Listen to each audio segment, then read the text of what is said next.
They're burying him in a garden.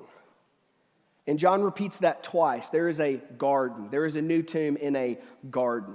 Where have we saw a garden in the scriptures? Where does our memory go to? Well, of course, it goes back to the very first garden. And what happened in that first garden? Our parents, Adam and Eve, sinned, and the garden became what? A grave. The garden brought our tomb. Now, as we're going to see, there is a tomb in a garden, and this tomb is about to undo the tomb of the first garden.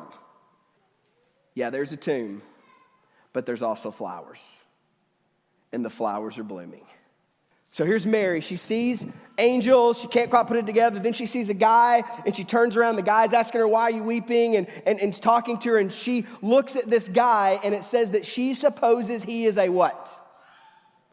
Gardener. Yeah, there's a tomb, but there's flowers. Yeah, there's death, but there's also life. And here we see her mistaking Jesus as a gardener. N.T. Wright says she was actually wrong. Jesus is not the gardener. But in a real way, she is deeply and more profoundly right than she could ever imagine. Because in a real way, Jesus is a gardener. Not just a gardener, but the gardener. The second gardener, the better gardener. See, we had a first gardener. His name was Adam. He was supposed to care for the garden, to keep it and protect it, but he turned the garden into a grave. And here we have Jesus, who is the second Adam, the better gardener, who comes to a garden that has a tomb, that has a grave, but by his grave, it becomes a garden with no more graves. John started his gospel with what in the beginning was the Word, and the Word was with God, and the Word was God. Hold on. There's a Word that is God. How can the Word be God?